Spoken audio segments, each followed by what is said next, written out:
It is going to be okay. I'm going to say that again.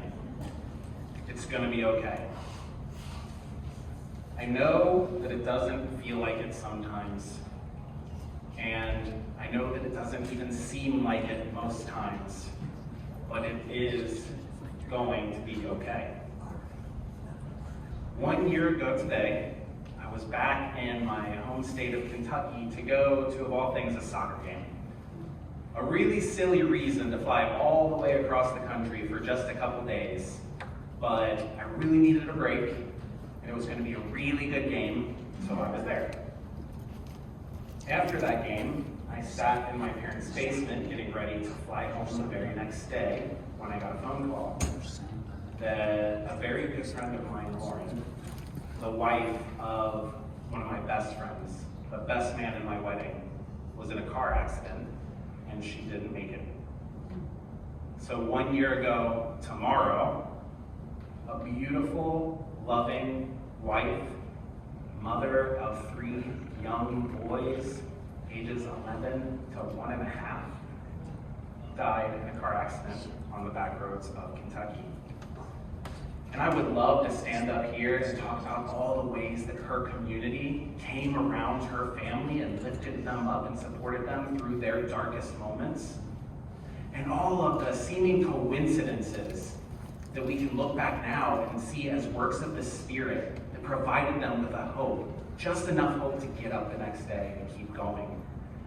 But really, I just want to stand up here and tell you that here now, 1 year later, even though Lauren is really missed, and it's still really hard every day, things are okay. My friend is going to be okay. His young boys are going to be okay. Lauren's community is going to be okay. We are going to be okay. And life is like that, right? Moments of joy and silliness, flying home to see a soccer game, moments of extreme pain and sadness, so many of them. Moments where so many times you can look back on that pain and see years later that there was comfort. Look back on death and see where even in that death there was life. But even knowing that, it still doesn't make the hardship that you're going through right now, that we are going through right now, any easier. Nobody wants to be ejected from their pain by someone telling them, I know it's hard right now, but it's going to be okay. Even though, by the way, it is.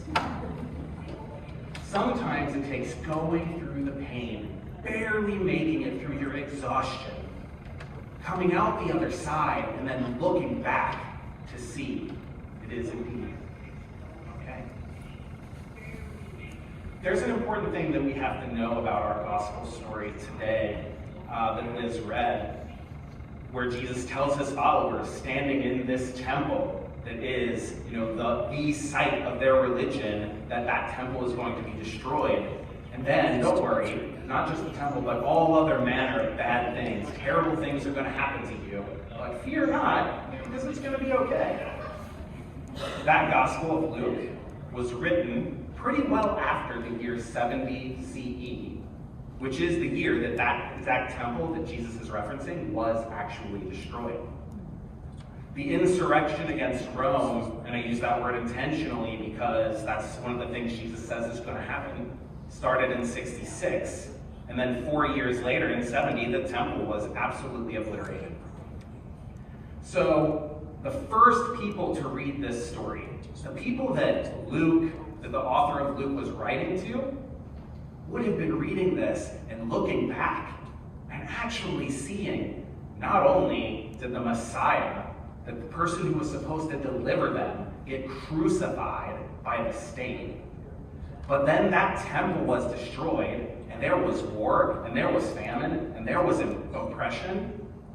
They would be looking back and seeing all that stuff really happened, but then looking around at a growing church, ever larger numbers of communities of people caring for one another, and maybe thinking, you know what?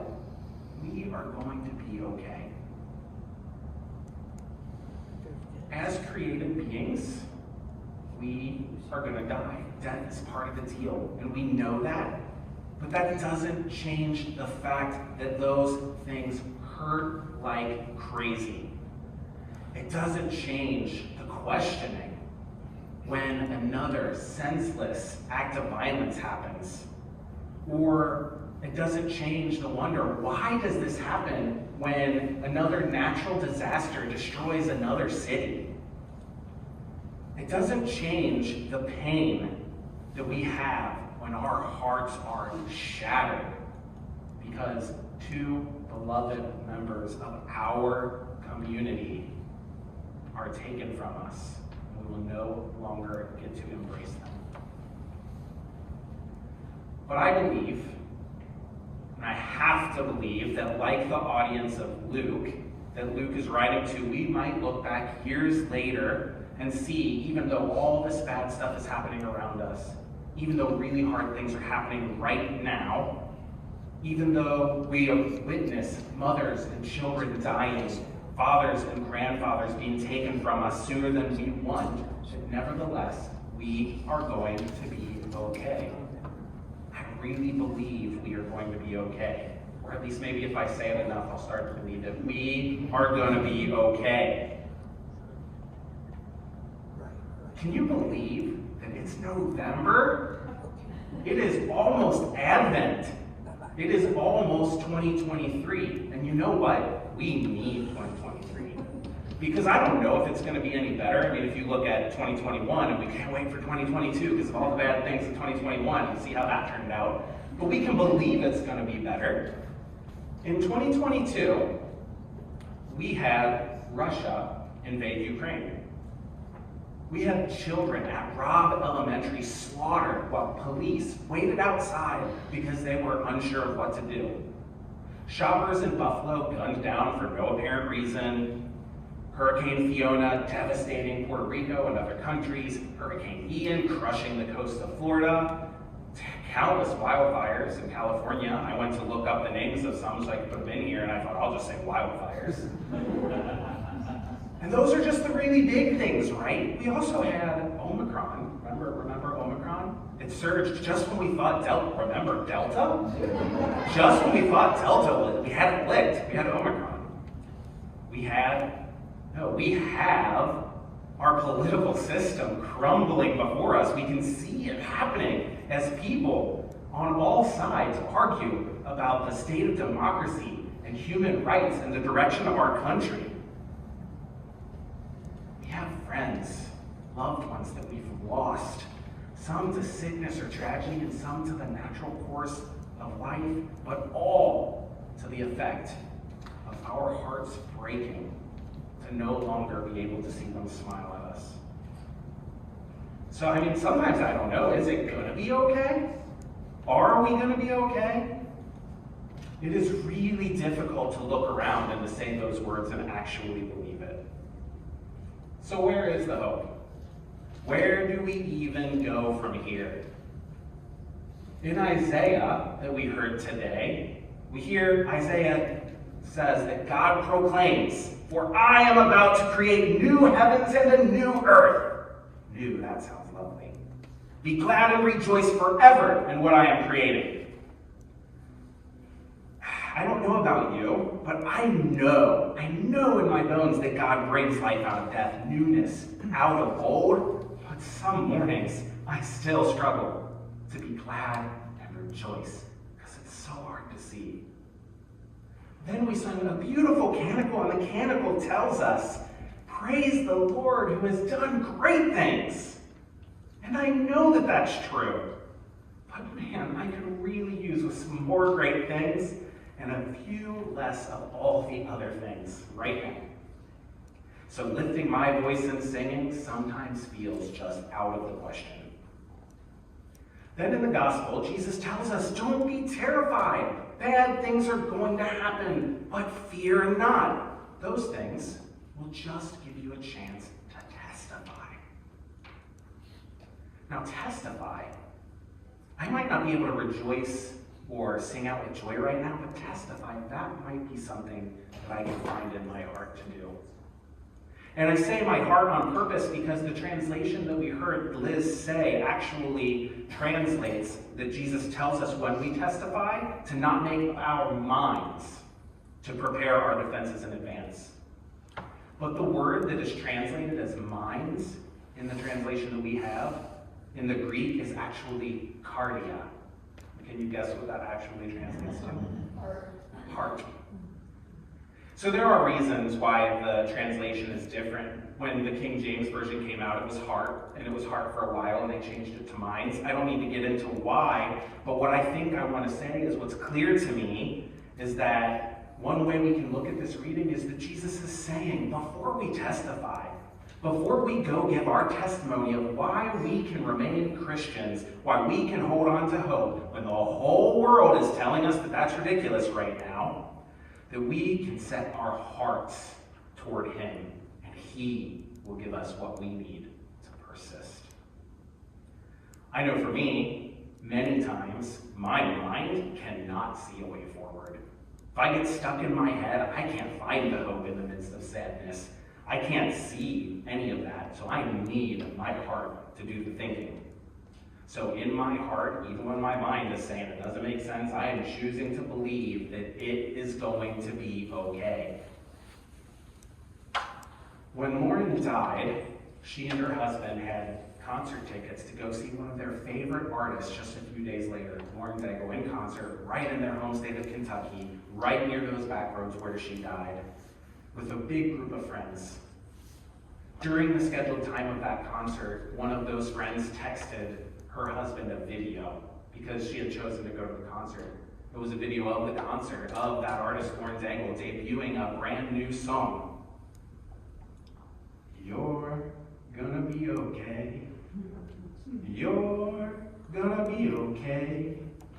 For the sun will keep on rising in that old familiar way. And every little thing is gonna be okay. You're gonna be alright. Darling, you're gonna be alright. 'Cause the stars will keep on shining through the darkest of night. And you can know you're gonna be alright. When that video came through, we were around him, and you can imagine nobody could speak. Everyone was crying. What a gift that was. Just those words, even though we didn't even really believe it in the moment, such a beautiful gift. And ultimately, that is why it's going to be okay. Not because God has a plan or only gives us the things that we can handle. Not because bad things happen because we as humans have done bad things, or even because so often it takes bad things to happen for good things to happen. It's going to be okay because we have people around us to make it so. We have countless examples of terrible things happening to good people. And because we believe in a God that creates newness out of the old, shines brightness out of the shadows, and brings resurrection out of death, we know it's going to be okay. Jesus, God incarnate, suffered horrific loss, betrayal by one of his closest friends, suffered physical and emotional anguish, abandoned by those around him, suffered death, just to show us that love wins, that it will be okay. And I want to be clear, I am not up here telling you not to be sad. I am sad. And I am not telling you to not be angry, because for the love of God, sometimes you have to be angry. I am not telling you to feel any differently than you feel right in this moment when you look around and see the loss that you have, or look around wider and see the mess that this world is in. What I am telling you is that instead of trying to figure out why things are the way they are, instead of preparing how you're going to try to make it better, or how you're going to armor up and defend yourself against the bad things, how, when you go to Thanksgiving, you got to have all your political arguments in order for around the table. Instead of worrying about how or when things are going to be okay, try to find a way to set your heart toward Jesus. Let those moments happen where light shines through the cracks. Don't suffer alone. Be sad together. Be angry in community. Let God provide you in all the little ways that only the Creator can. The presence of a friend, the smile of a stranger, the beauty of a song, or the loving arms of a community of faith that holds you up no matter what. And then try hard to never forget that it is going to be okay.